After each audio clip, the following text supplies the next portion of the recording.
listening to Dobber Prospects Radio, episode 56, coming to you on Monday, June 24th, and the NHL Entry Draft just rounded up. I'm about to travel back to Ontario, and just thought I'd slip this in real quick.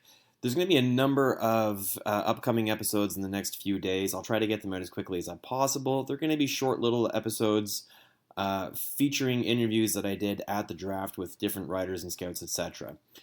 So the first one I wanted to get up is a round one review that I did the morning of round two, just before things started popping, with Dobber Prospects managing editor Cam Robinson. So Cam gave me a couple of minutes, and we reviewed some of the things that we thought were interesting from round one. So let's go ahead and have a listen with that, and come back and look for a bunch of episodes coming up in the near future. All right, so here I am at the NHL Entry Draft in Vancouver, just before the second day starts, and I'm joined by Dobber Prospects managing editor, Cam Robinson. Cam, thanks for coming back on, buddy. Of course, man. It's been a fun weekend so far. Yeah, it has. So lots is going to happen today. Not too many trades happened last night, so let's just kind of talk about some of the players that were picked in the first round last night. Sounds good. All right, so first off the top, let's start at the top of the draft. Kakko Hughes, that debate was finally put to bed. However, the fantasy debate rages on. Who's the better fantasy player? So let's look at it in two ways. You're going into a one-year draft. You can pick either Hughes or Kakko. Who do you think has the better fantasy upside for a one-year situation? I'll go Kakko. I think physically he's more mature. He's more ready to play in the NHL. Obviously coming out of a pro league in Finland, the ice is a little bit bigger, but it's not, playing in Russia or in Sweden. The head coach there in New York has already said that he's been eyeing up the top right wing spot for him next to Mika Zibanejad. And so, sliding him into that position right off the hop, he'll play on the top power play unit. That's going to be a good power play unit. I have very little doubts that if he's healthy this season, then he'll put up over 60 points. Now, we're looking at Hughes. I think maybe they put him on the wing. And if that's the case, then, maybe he's getting legit top six and top power play deployment too. They have a lot of shoot first players in New Jersey, and that's going to mesh well with his style. I just think the transition is going to be a little more difficult. I'm not saying he's going to put up 35 points or something like this, like Svechnikov did, but there's never been a player that stepped right out of the program and went to the NHL, and so he'll be the first one to do so. And I'm expecting a couple of hiccups along the way. Again, totally capable of putting up 60 points next season. I just think that Kakko probably has a more realistic chance of doing so. All right, now let's look at it from the other fantasy side. You're in a Dynasty Keeper League, like most of the people listening to this probably are. Mm-hmm. So this is a player whose rights you can hold for a long, long time. Is it the same? You still like Kakko, or are you thinking Hughes here? Yeah, if we're going points only, then I'm taking Hughes. I think the upside is just a little bit higher. I think Kakko is going to be one of these guys that is going to feast at 5-on-5. He's going to drive play. He's going to be a player that steps up his game in the playoffs when things get tight. But just for strictly fantasy purposes and pure talent upside, I think Hughes, the way that he can skate, the way he can see the play, Kakko's very, very good at basically everything, where Hughes has elite skating, elite vision, and his puck skills are at another level too. And so he doesn't have the physical side, he doesn't have the two-way acumen, but we're not too worried about that in fantasy. That's right. Right when the Dobber Prospects fantasy report came out, the prospect guide, you and I were talking about the fantasy ranking of the players, and you and I both agreed that Cole Caufield is a player who moved up significantly on the rankings when you're looking at fantasy. I think it's not a stretch to put him potentially as the third ranked player on a fantasy list. He went to the Canadiens in the 10-11 range, I think they picked. They got 15. 15? Yeah. Sort of close. Okay, so now that Cole Caufield, we know where he is. He's landed in Montreal. He's probably not going to play in the NHL this year. He's going to have some college time. Forecasting with what we know about Montreal, how do you think that impacts his fantasy value? I think that there would have been some worse spots for Caulfield. So I think that this is a pretty good spot.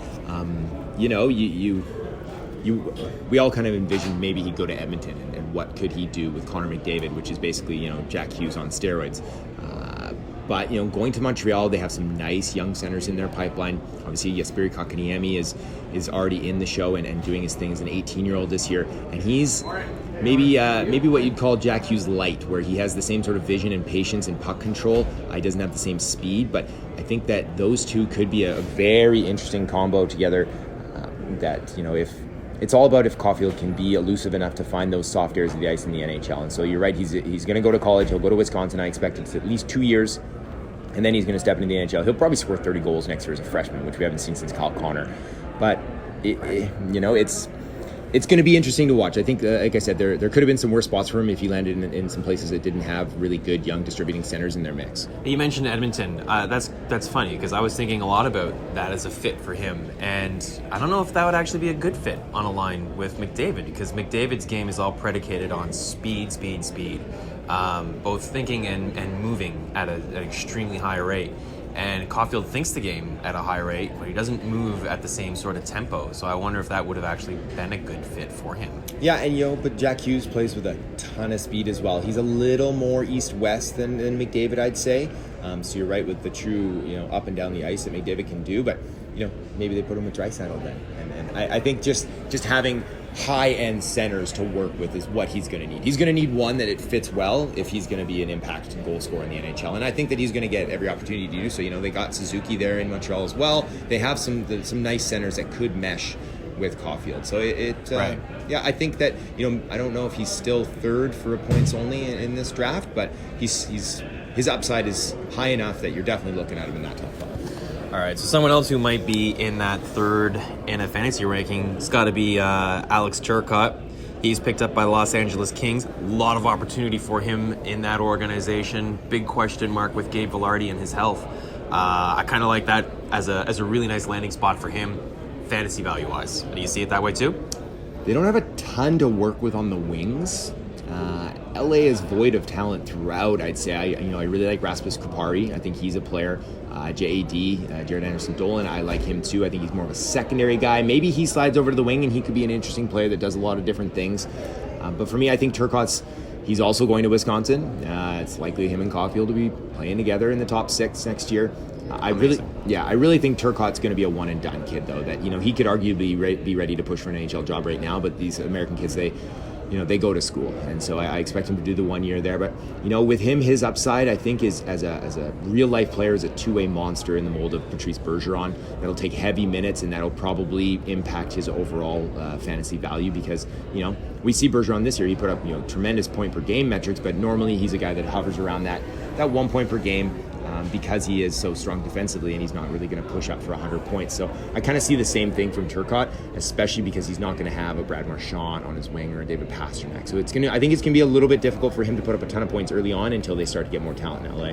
Right on. All right. And picked right after him, a player that I'm really fascinated in. It was kind of one of the more woe moments of round 1 was Detroit Red Wings picking Moritz Seider in the 6th spot. Now you had said on your social media and on a post some bold predictions that he goes in the top 10 or he goes earlier, and he was also my second ranked overall defenseman. I think a lot of people were shocked by this, but I think a lot of people in the industry weren't. Mm-hmm. Yeah, Seider's a good player, and I think he's risen up boards, rightly so, justifiably so, throughout the year with his play. And we had heard that Detroit was very, very interested in him. They wanted to slide back to get a little bit of value to take him. I strongly believe that if Alex Turcotte had made it past 5, that Vancouver would have tried to swing that deal to get up to 6 to take Turcotte, and then Detroit could have got Seider at 10 and got a second round pick and some other things as well. But it didn't happen. They took their guy. He's a big, mobile right shot kid. They just signed a big right shot guy out of Finland. Oliver Koski, yeah. So, I think that they don't have to rush Seider. He's an interesting player because he can play literally anywhere in the world next year. Right. He can come over, he can play in the DEL. World is his oyster. Play in the SHL. He can play in the, who's got his rights? He's in the O? Owen Sound, I think yeah, it was. Yeah, in the O there. He can play in the AHL. Hell, he can play in the NHL. So, he's got really... He's a lot of potential that's ready to be molded. And I think the upside there is very strong. And, a lot of people were oohing and hawing and gasping there at 6. And another player that in a few years I think we're going to look back and be like, that was justifiable for sure. It's very curious where he will end up playing. I'm sure that the Red Wings will have their rookie camp shortly.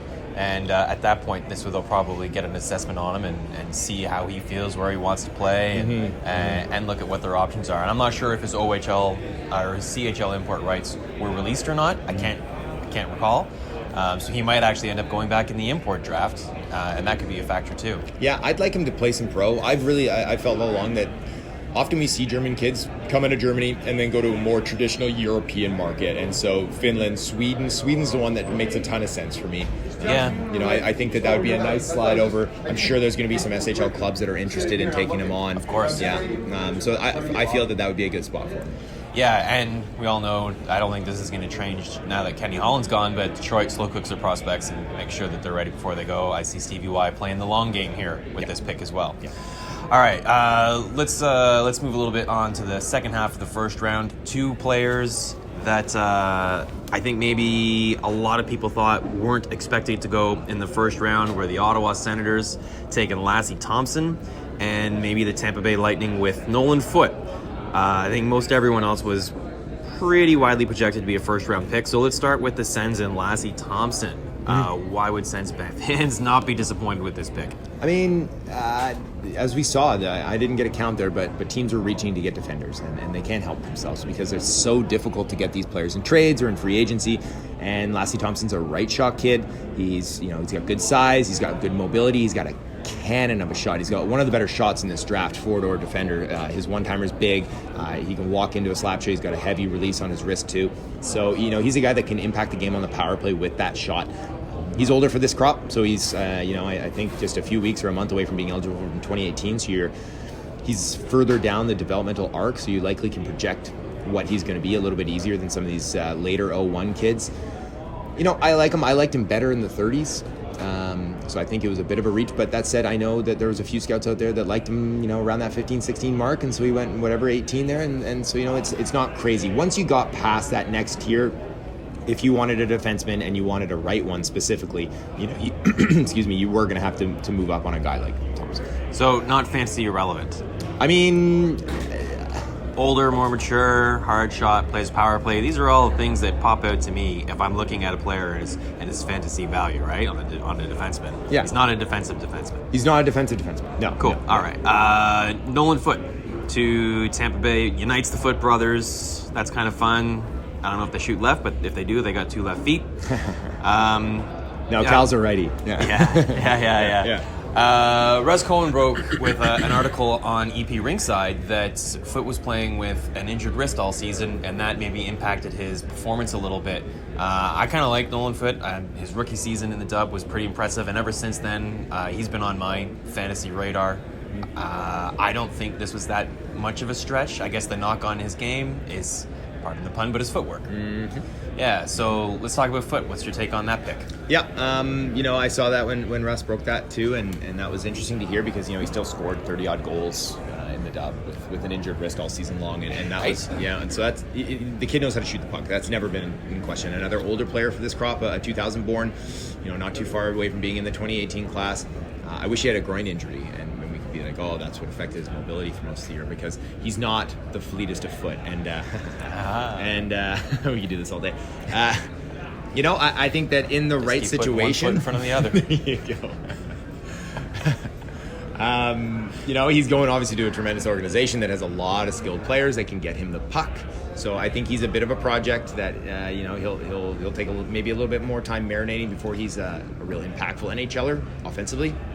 Because of his size, because of his age, maybe he actually cracks the NHL a little bit earlier than some of these other guys. But I think for him to really put up points, he's going to have to work on that foot speed or just be put in tremendous situations offensively. So, kind of gifted a top 9 role with some of these amazing players in Tampa Bay. So, at the tail end of round 1, everyone's board's going to look different. I had him, I think, down in the 40s.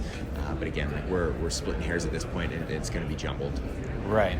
All right, man. Any other players that still have a lot of fantasy value that you think, if you're in a fantasy draft, just because they're not picked in round 1, and a lot of people use the NHL draft as their pick list for fantasy drafts. So players who weren't picked yesterday that will be picked today, that if you're talking fantasy draft, these are guys you can find some value in. Mm-hmm. Yeah, Arthur Kaliev, obviously the big upside. He's enigmatic that he frustrates completely most of the time until he fills the net. Bobby Brink, got an elite brain on him. Just a very creative, intelligent player who knows how to create offense. Unfortunately, with Brink though, 5'8", and the skating's not nice, so that's a bit of an issue. But if he can overcome that, I think he thinks the game high enough that he can put up a lot of points. Alvin Grew, he models the game after Brad Marchand. I don't think he has that kind of offensive upside. I think he's more of an energy line player. Banger leagues, be interested in him. Keep it crossing. Yeah, there it is. Patrick Pistula, I kind of have a feeling that he's going to Carolina here. They like their Finns. He's a highly skilled player. That's very interesting. Nils Hoglander's another player. Could even be interesting in multicats too, because he's only 5'9", but man, he plays like a fire hydrant. He's already got the hockey bangs. He battles.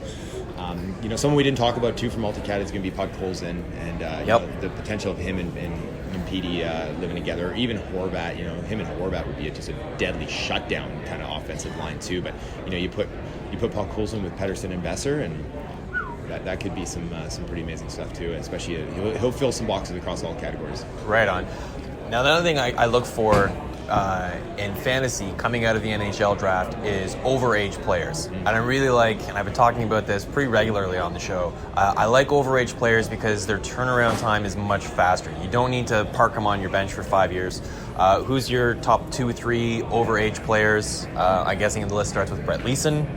It's kind of an obvious one. You think he's picked in round 2? Yeah. And who else is on your radar after Leeson? Yeah, so overage kids, definitely Leeson will be the top guy there. There's a couple goaltenders that are really nice as well that are overagers, but Samuel Fagemo, the skating concerns me, but he knows how to shoot the puck. He had a really nice draft +1 season in Sweden in the top league there. Karl Slepets is a speed demon. He's a kid that he's probably going late this year too, because he's got some holes in his game. But again, if you put him in the right situation, so the overage kids, the holes defensively, I don't think he's all that intelligent without the puck, so he kind of gets lost out there a little bit, and he doesn't use his speed always to his advantage. He did look pretty good shorthanded at the. Yeah, he can defend with that speed, for sure. I just mean when he doesn't have the puck and moving offensively, I find that he sometimes skates himself out of good positions. Okay. When you're looking at these overage kids, is that you're right, the turnaround time is going to be shorter, but the upside is also going to be more limited. So it depends on what you're looking for. I like to swing big on talent, even if I have to wait a little bit longer. But getting down the board, a kid like Brett Leeson, I think, is going to be an NHLer pretty quickly. Again, I think it's a little bit of a muted ceiling offensively. He's probably more of a bottom 6 guy, but he can bang and he can kill penalties and he'll be able to contribute shots and things like that. So, there's no real standout. I don't say that I'd be rushing to get anyways in the Draft Plus guys. Fair enough. Thanks for your time, Cam. Let's go enjoy the rest of the draft. Let's do it. Yep.